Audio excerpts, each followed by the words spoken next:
नमस्कार, मैं हूँ पूजा अनिल और आज मैं आपको सुना रही हूँ वंदना मुकेश की एक कहानी जिसका शीर्षक है घर। आइए सुनते हैं। ये इंग्लैंड के घर भी कैसे होते हैं। किचन, ड्राइंग रूम नीचे और बेडरूम्स ऊपर। एक वक्त में घर के आधे हिस्से से पूरी तरह से कटे ही रहते हैं। वैसे तो इस बार की भारत यात्रा में पता चला कि रिश्तेदारों में रो हाउसेस तेजी से स्टेटस सिंबल का नया प्रतिमान बनते जा रहे हैं। खैर, मुझे रो हाउस कभी भी अच्छे नहीं लगे। बचपन से बड़े बड़े खुले खुले बंगलों में रहने की जो आदत थी, लेकिन यहाँ तो बंगला बुढ़ापे का आवास माना जाता है। आज 5 दिन हो गए हैं मुझे बुखार से तपते हुए। अपने ही घर के निचले हिस्से से पूरी तरह से कटी हूँ। पहले दिन मैं सुबह की चाय पीने जैसे तैसे हिम्मत कर सात्विक का सहारा लेकर नीचे आ गई थी। रोशन चाय बनाते हुए कह रहे थे कि वसुधा, तुम्हें नीचे आने की बिल्कुल जरूरत नहीं है। बच्चे भी अभी घर में ही हैं। भूल गई क्या पिछले साल की बात? पिछले साल? मैं डर गई।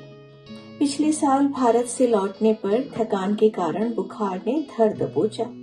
घर में कोई न था। सात्विक और अपरा स्कूल तथा रोशन ऑफिस। सीढ़ियों के पास खड़ी थी। ऐसा चक्कर आया कि सीधे ऊपर से नीचे गिरी। कई घंटों में होश आया तो अपरा की आवाज सुनाई दे रही थी, भैया देख मम्मी को क्या हुआ। रीढ़ की हड्डी पर चोट लगी थी। 1 महीने बिस्तर पर रहना पड़ा।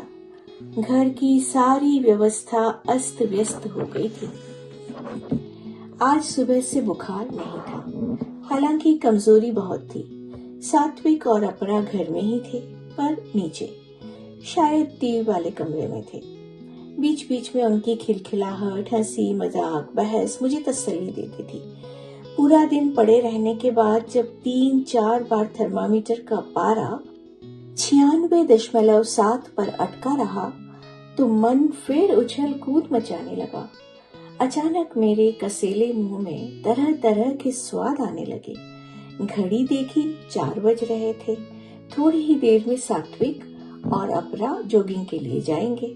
उसके बाद ही उठना ठीक होगा। सोचते सोचते कब मेरी आंख लग गई पता ही न चला। आंख खुली तो 5 बजने वाले थे। घर एकदम शांत था। मैंने बच्चों को आवाज दी, कोई उत्तर न मिला। बाहर बादल छा रहे थे। अब 6 बजे के आसपास तीनों साथ में ही घर आएंगे। विचार आया कि उन लोगों के लौटने से पहले सबका पसंदीदा भोजन मेथी के पराठे और आलू मटर की रसीली सब्जी बना दूं, तो आते ही सब गरम गरम खाना खा लेंगे।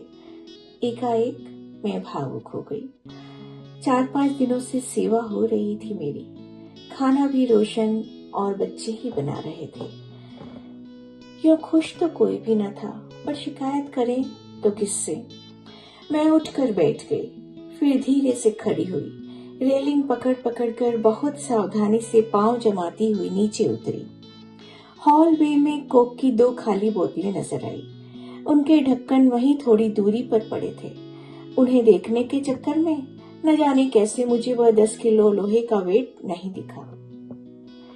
लेकिन पेट जाने कैसे पड़ा कि जोर की ठोकर लगी। मैं लड़खड़ा गई। कुछ पकड़ने को हाथ बढ़ाया।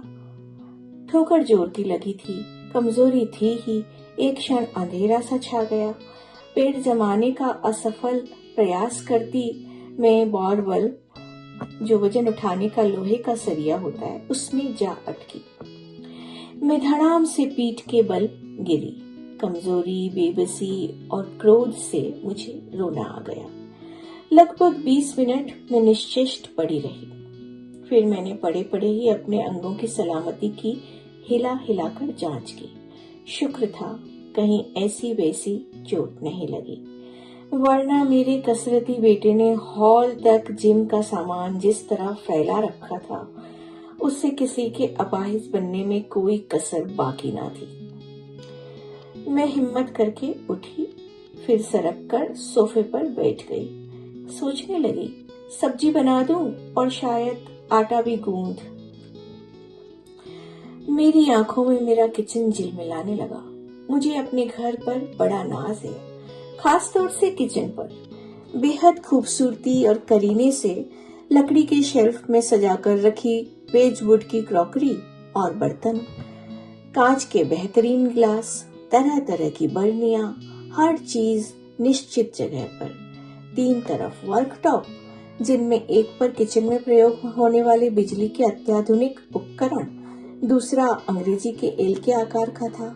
उसके एक हिस्से में बड़ा सा सिंक, मध्य में माइक्रोवेव विभाजक की तरह, और दूसरी तरफ 4 बर्नर वाला स्टील का गैस कुकर। किचन के बीचों बीच बड़ी सी गोलाकार डाइनिंग टेबल, जिस पर सुंदर सा मेजपोश। टेबल के मध्य में क्रिस्टल का नायाब फूलदान, जिसमें हमेशा रंग बिरंगे ताजे फूल खिले रहते थे। जब लोग सुरुचिपूर्ण साज सज्जा की प्रशंसा करते थे तो मैं एक अनजाने अभिमान से भर उठती। घड़ी की सुइयां तेजी से आगे बढ़ रही थीं। मैंने उठकर किचन का दरवाजा खोला। हे भगवान, यह क्या देख रही थी मैं? मेरी रूह कांप गई। ऐसा लगा कि मैं मुंबई की धारावी बस्ती के भी सबसे गंदे हिस्से में पहुंच गई। गनीमत थी कि इस देश में मक्खियां नहीं थीं, वरना तीनों वर्कटॉप्स पर गंदगी का अखंड साम्राज्य था। जूठे बर्तनों से ऊपर तक भरा सिंक, लुढ़के गिलास, औंधी सीधी कटोरियां, प्लेटें, चम्मच, आलू, संतरे, केले के काले पड़े छिलके, जला हुआ चाय का बर्तन, पतीले, बिखरा आटा, खुली न जाने कब की कटी हुई प्याज, यूज्ड टी बैग्स, ग्रेटेड चीज इत्यादि।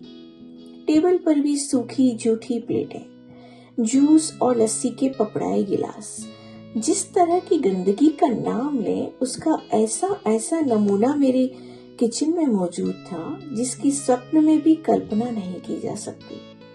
मेरा सिर बुरी तरह भन्ना गया। क्या मैं बच्चों को कोई संस्कार न दे सकी? असफलता, अपमान और क्षोभ से मैं लाल हो गई।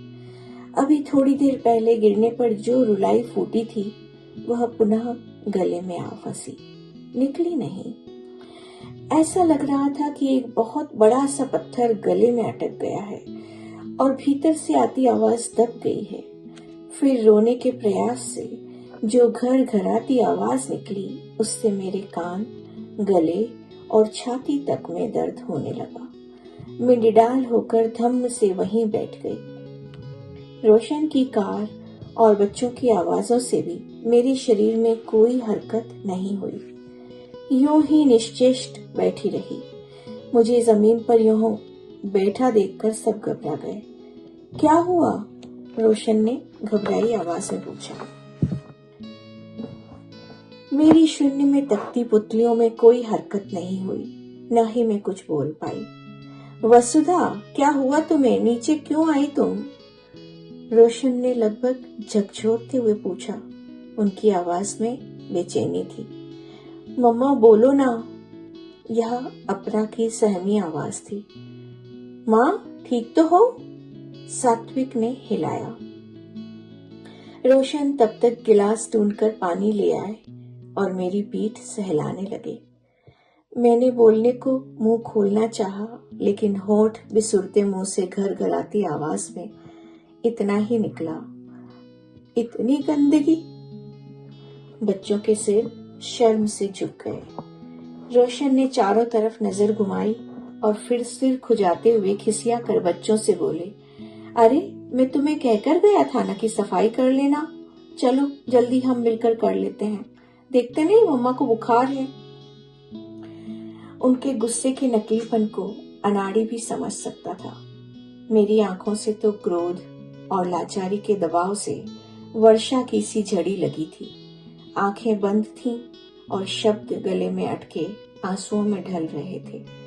एक पल को आंखें खोली तो देखा तीनों बिल्कुल यूरो रेल की स्पीड से सफाई अभियान में लगे थे। करीब आधे घंटे के लगातार काम के पश्चात घर इंसानों के रहने की जगह नजर आने लगा। रोशन की लाड़ भरी आवाज से ना चाहते हुए भी मैंने आंखें खोली। आटा गूंथने के लिए तैयार कटी मेथी और मसालेदानी मेरे सामने थी। यूं तो रोशन खाना पकाने में मेरी बहुत मदद किया करते थे, लेकिन मसालों के अंदाज के लिए वे हमेशा मुझ पर ही निर्भर रहते थे। मैंने यंत्रवत बिना कुछ कहे बेसन, हींग, अजवाइन, धनिया मिर्च का पाउडर, अमचूर और मोयन के लिए थोड़ा सा तेल डाला। रोशन आटा गूंथते हुए कह रहे थे, पराठे मैं बना लूंगा। मुझे उनकी बात चापलूसी भरी और खोखली सी लगी। अपरा आलू छील रही थी, सात्विक टोमेटो टिन काट रहा था। मैं चुपचाप हाथ धोने लगी। रोशन ने झट से टॉवेल आगे बढ़ाया, मानो उन्होंने मन ही मन यह मान लिया था कि पराठे सब्जी बनाने के लिए ही मैंने हाथ धोए थे। सात्विक ने तवा रखकर गैस जलाया। अपरा ने झट से कढ़ाई और चमचा सामने रख दिया। मैंने बिना एक शब्द बोले सब्जी छौंकी और भूरे सुनहरे करारे पराठे सेके। अपरा टेबल पर प्लेटें लगा रही थी। सात्विक ने पानी भरा, सलाद रोशन ने काटा। तीनों मनोयोग से अपने अपने तरीके से मुझे रिझाने में लगे थे, लेकिन मैंने भी मानो कुछ न बोलने सुनने की कसम खा रखी थी। खाना बड़े चटखारे ले लेकर खाया गया। बच्चे और रोशन मुक्त कंठ से सब्जी पराठों की प्रशंसा कर रहे थे। मेज पर काफी कोशिशें होती रही कि मैं कुछ तो बोलूं, लेकिन मेरे मुंह पर ताला था, थकान और कमजोरी का, जिसे वे लोग नाराजगी ही समझे बैठे थे। मैं भी चुप ही रही, कोई सफाई नहीं देना चाहती थी।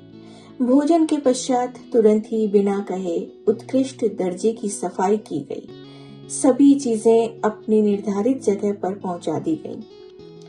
मैं खड़ी हुई। सात्विक इसी मौके की प्रतीक्षा में था। उसने झट से मुझे बाहों में भर लिया। 17 साल का जवान बेटा, नया नया बॉडी बिल्डर, उसकी पकड़ से छूटना तो मेरे कमजोर शरीर के लिए संभव न था। मैंने बनावटी क्रोध से बिना धकियाए ही कहा, हट जा, तुम लोगों को मेरी जरा भी परवाह नहीं है। इससे सात्विक को और बढ़ावा मिला। उसने मुझे गोद में उठा लिया और मनोबल करते हुए तोतली बोली का अचूक अस्त्र फेंका। बोला, अली मम्मा, तुझे परेशान नहीं करेंगे तो किसे परेशान करेंगे, मेरी अच्छी मम्मा। इतने में अपरा भी आकर लिपट गई। दोनों बोले, वी लव यू मम्मा।